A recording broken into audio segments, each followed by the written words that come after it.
और ऐसे में अब सवाल वही कि ये चेहरे पर चुनाव, नीतीश का दाव बीजेपी को सूट करेगा शुक्ला जी? अगर चेहरा संयोजक के तौर पर ही सही नीतीश कुमार का सामने आता है तो सबसे पहले तो हमें ये देखना है कि क्या महागठबंधन का संकट हल हो गया है। क्योंकि यदि नीतीश कुमार जी को संयोजक बनाया जाता है तो संकट हल नहीं होता नहीं दिख रहा, और नहीं बनाया जाता तो संकट बढ़ सकता है। क्योंकि ममता बनर्जी और आपके अरविंद केजरीवाल के अलावा अभी अखिलेश जी का भी व्यू आना जरूरी है, उनका भी रिएक्शन आएगा कि नीतीश कुमार जी को लेकर उनकी सोच क्या है। इसके बाद हमें ये भी देखना होगा कि नीतीश कुमार जी अध्यक्ष बनने के बाद, जो मैं पहले बोला था कि जिस तरीके से कांग्रेस पे तल्ख हुए, उसका मतलब ये है कि नीतीश कुमार जी आगे का कार्यकाल वनवास के रूप में नहीं बिताना चाहते। उनके पास अभी ऑप्शन है कि यदि आरजेडी अलग होती है तो बीजेपी और जेडीयू के साथ मिलकर आसानी से सरकार बना लेंगे। अगले विधानसभा चुनाव में यदि उनको अच्छा वोट नहीं मिला, अच्छी सीटें नहीं मिली, तो भी कम से कम गठबंधन के कारण केंद्र में तो उनका कहीं ना कहीं एक स्पेस रहेगा। यहाँ पर जो समीकरण बता रहे हैं, जो संभावनाएं बता रहे हैं, उसी को काउंटर करने के लिए तो ये खबर आई ना कि साहब कांग्रेस इस कोशिश में है कि संयोजक बना दिया जाए नीतीश कुमार को, ताकि नीतीश कुमार इधर उधर ना उनका मन डोले और वो इंडिया गठबंधन में बने। मैं वहीं पे आ रहा हूँ कि सबसे बड़ी समस्या तो ये है कि गठबंधन के दल तो कांग्रेस को ही संकट में डाल रहे। ममता बनर्जी की तरफ से खड़गे जी का नाम इसलिए उठाया गया कि कांग्रेस के नेतृत्व को क्षेत्रीय दल स्वीकार नहीं करेंगे।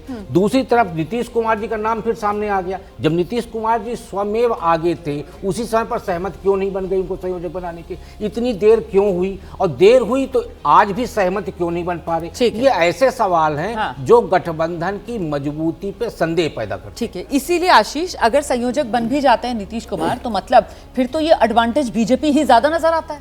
देखिए, पहले तय तो हो जाए। अभी जो मेरी जानकारी है उसके मुताबिक, जैसा मैं पहले कह रहा था कि उनको कोई ना कोई भूमिका तो दी जाएगी, संयोजक की दी जा सकती है अगले कुछ दिनों में आपस में चर्चा करके। सबसे बड़ी बात कि संयोजक जो बनेगा वो क्या प्रधानमंत्री का चेहरा भी होगा। मुझे ऐसा लगता है नीतीश का कॉन्टेस्ट पूरा ये है, नीतीश कुमार का, कि वो चुनाव के बाद कॉम्प्रोमाइज कैंडिडेट बनने का एक मुझे लगता है कि वो उम्मीद पाले बैठे हैं। इस वजह से वो इस तरह की दबाव की राजनीति कर रहे हैं। मान लीजिए रुमाना, अगर कांग्रेस सबसे बड़ी पार्टी बन जाती है, सिंगल लार्जेस्ट पार्टी बन जाती है, why would they give up? वो क्यों नहीं चाहेंगे कि राहुल गांधी या उनके पार्टी से कोई खड़गे साहब या कोई और प्रधानमंत्री बने?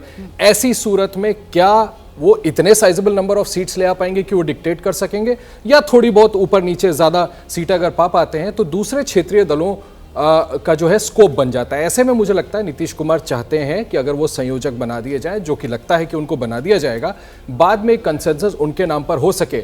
हैविंग सेड दैट, शुक्ला साहब बिल्कुल सही कह रहे हैं। अभी तो अखिलेश यादव, जितना मैं जानता हूं, जितने इंटरव्यूज मैंने उनके किए हैं, प्रधानमंत्री के चेहरे को लेकर मैं कह दे रहा हूं, सचेत कर दे रहा हूं सबको, नीतीश कुमार के नाम पर सबकी आम राय होगी, ऐसा कतई नहीं है। ये क्या बाकी क्षेत्रीय दल इसलिए बैठे हैं, इसलिए कि इनके साथ आकर के चुनाव के बाद एक नाम को सहमति दे देंगे? आप जो बात कह रहे हैं, दरअसल देखिए, इसी को लेकर मुझे लगता है हमें बात करनी चाहिए कि संयोजक पद भले ही नीतीश कुमार को मिल जाए, लेकिन पीएम पद के उम्मीदवार के तौर पर सहमति आम बनती हुई फिलहाल नजर नहीं आ रही है इंडिया गठबंधन के दलों में। लेकिन वो सवाल जिस पर मैं जवाब लेना चाह रही हूं, मुझे लगता है रामकृपाल सर आप आ जाइए। नीतीश अगर बना दिए जाते हैं संयोजक, और मैं यहां पर कह दूं पीएम पद के उम्मीदवार नहीं, सिर्फ संयोजक, तो क्या ये बीजेपी को सूट नहीं करेगा कि वो नीतीश के चेहरे को सामने रखकर और दूसरी तरफ प्रधानमंत्री नरेंद्र मोदी का चेहरा इस पूरे 24 के चुनाव को चेहरे के इर्द गिर्द बुने? बीजेपी को बहुत सूट करेगा। हाँ। देखिए, अभी तक आप लोग जो हम डिस्कस कर रहे हैं वो नेताओं की पसंद डिस्कस कर रहे हैं। हाँ। जरा हमें जनता की पसंद भी डिस्कस करना चाहिए। अल्टीमेटली जाना जनता के पास ही है। सही। आज़ादी से लेकर के आज तक मैं ये कई बार कह चुका हूं कि इस देश में 5 साल की सरकार या तो कांग्रेस का प्रधानमंत्री दे सकता है या बीजेपी का। ठीक है। बाकी 6 प्रधानमंत्री हुए हैं, 6.5 साल टोटल रहा है।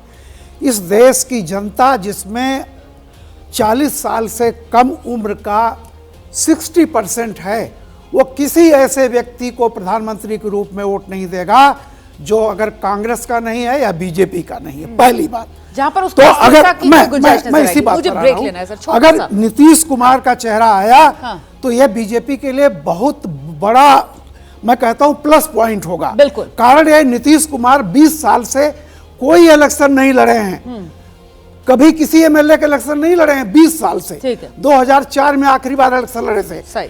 अपने ही राज्य में तीसरे नंबर की पार्टी है। ठीक है।